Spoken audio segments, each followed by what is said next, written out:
حضور صلی اللہ علیہ وآلہ وسلم کی حدیث کی روشنی میں وقت قیامت کی نشانیاں ظاہر ہو چکی ہیں اور اب دجال کے خروج کی طرف تیزی سے رواں دواں ہے۔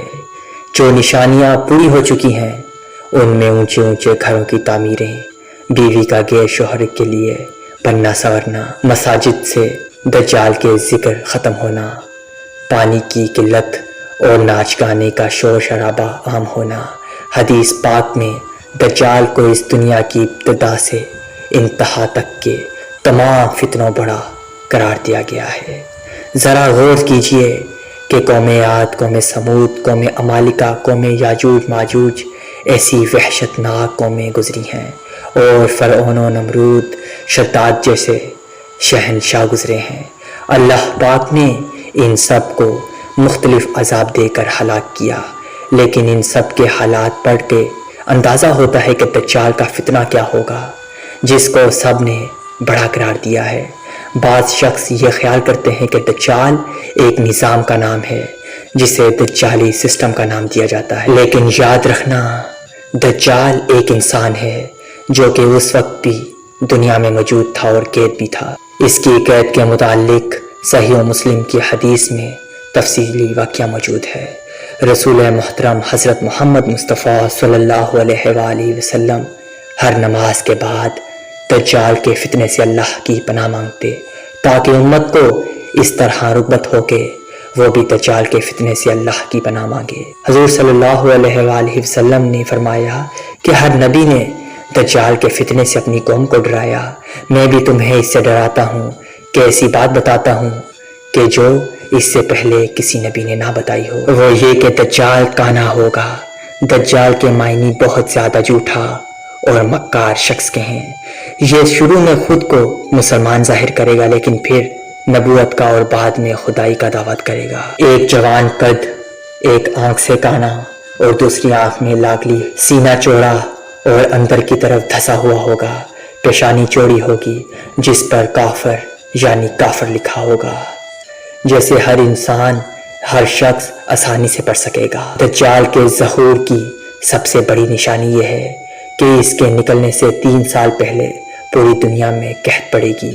پہلے سال زمین ایک تہتی پیداوار روک دے گی اور آسمان کی تہائی بارش دوسرے 2 تہائی بارشوں سے رک جائے گی، اور تیسرے سال نہ بارش ہوگی اور نہ پیداوار، جس سے تمام چوپے ہلاک ہو جائیں گے۔ تب دجال کا ظہور مشرق سے ظاہر ہوگا۔ اس بارے میں حدیث کی تمام کتابوں میں ایک حدیث موجود ہے جو کہ نواس بن سماح کلابی رحمۃ اللہ علیہ نے مروی کی ہے۔ وہ فرماتے ہیں کہ ایک دن حضور صلی اللہ علیہ وآلہ وسلم نے دجال کا ذکر ایسے انداز میں کیا کہ ہم لوگ لرز گئے۔ اگلی صبح جب حضور صلی اللہ علیہ وآلہ وسلم کی خدمت میں حاضر ہوئے تو انہوں نے جان لیا کہ ہم لوگ کل کے ڈرے ہوئے ہیں۔ حضور صلی اللہ علیہ وآلہ وسلم نے پوچھا کہ کیا معاملہ ہے؟ ہم نے عرض کیا، یا رسول اللہ، کل آپ نے دجال کے فتنے کی حیرت انگیز باتیں بیان کی تھیں، جس سے ہمیں گمان ہونے لگا ہے کہ ہمارے قریب ہی کھجوروں کے باغ ہیں۔ آپ صلی اللہ علیہ وآلہ وسلم نے فرمایا، اگر وہ نکلے اور تمہارے بیچ میں ہوں، تمہاری طرف سے خود اس سے نپٹ لوں گا، اور اگر وہ نکلے اور میں نہ ہوں تو ہر آدمی اپنے نفس کی خود حفاظت کرے۔ بس تم میں سے جو شخص اسے پالے، اسے چاہیے کہ وہ سورہ کہف کی ابتدائی آیات پڑھے۔ وہ شام و عراق کے درمیان سے نکلے گا اور دائیں بائیں فساد پھیلائے گا۔ اللہ کے بندے ثابت قدم رہنا۔ ہم نے عرض کیا، یا رسول اللہ، روح زمین پر ٹھہرنے کی اس کی مدت کیا ہوگی؟ آپ نے فرمایا، 40 دن۔ ایک دن 1 سال کے برابر ہوگا، ایک دن 1 مہینے کے برابر ہوگا، اور باقی دن تمہارے دنوں کی طرح ہوں گے۔ ہم نے عرض کیا، یا رسول اللہ، بتائیے وہ ایک دن جو کہ 1 سال کے برابر ہوگا، اس میں 1 دن کی نماز کافی ہوگی؟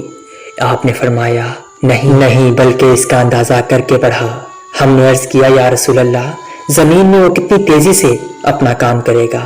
آپ نے فرمایا، اس بارش کی طرح کہ جس کے پیچھے ہوا لگی ہوئی ہے اور وہ بارش کو نہایت ہی تیزی سے پورے علاقے میں پھیلا دیتی ہے۔ وہ شخص لوگوں کے پاس آئے گا، انہیں دعوت دے گا تو وہ لوگ اس کو جھٹلائیں گے اور اس کی بات رد کریں گے، لہٰذا وہ ان کے پاس سے چلا جائے گا، مگر اس کے پیچھے پیچھے انکار کرنے والوں کے مال بھی چلے جائیں گے۔ ان کا حال یہ ہوگا کہ ان کے پاس کچھ بھی نہ رہے گا، پھر وہ کچھ دوسرے لوگوں کے پاس جائے گا، انہیں دعوت دے گا، ان کی دعوت قبول کریں گے اور اس کی تصدیق کریں گے، تب وہ آسمان کو بارش برسانے کا حکم دے گا، آسمان بارش برسائے گی، وہ زمین کو غلہ اگانے کا حکم دے گا، زمین غلہ اگائے گی۔ ان کے چرنے والے جانور شام کو جب چراگاہ واپس آئیں گے تو ان کے کوہان پہلے سے کہیں زیادہ بڑے ہوں گے اور لمبے ہوں گے، ان کی کوہیں زیادہ کشادہ ہوں گی اور ان کے تھن کامل طور پر دودھ سے بھرے ہوئے ہوں گے۔ پھر وہ کسی ویران جگہ میں آئے گا اور اسے کہے گا اپنا خزانہ نکال، پھر وہاں سے واپس ہوگا تو اس زمین کے خزانے شہر کے مکھیوں کے سرداروں کی طرح اس کے پیچھے لگ جائیں گے۔ پھر وہ ایک بھرپور اور مکمل جوان کو بلائے گا اور تلوار سے مار دے گا، اس کے 2 ٹکڑے کر دے گا، پھر اسے بلائے گا اور وہ روشن چہرے کے ساتھ ہنستا ہوا آ جائے گا۔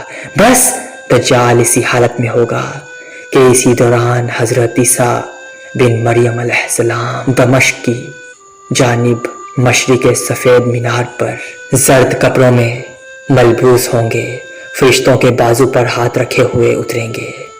جب وہ اپنا سر جھکائیں گے تو پانی ٹپکے گا اور جب اٹھائیں گے تو اس سے موتی کی طرح چاندی کی بوندیں آئیں گی۔ ان کی سانس کی بھاپ جس کافر کو بھی پہنچے گی وہ مر جائے گا، اور ان کی سانس کی بھاپ ان کی حد نگاہ تک محسوس کی جائے گی۔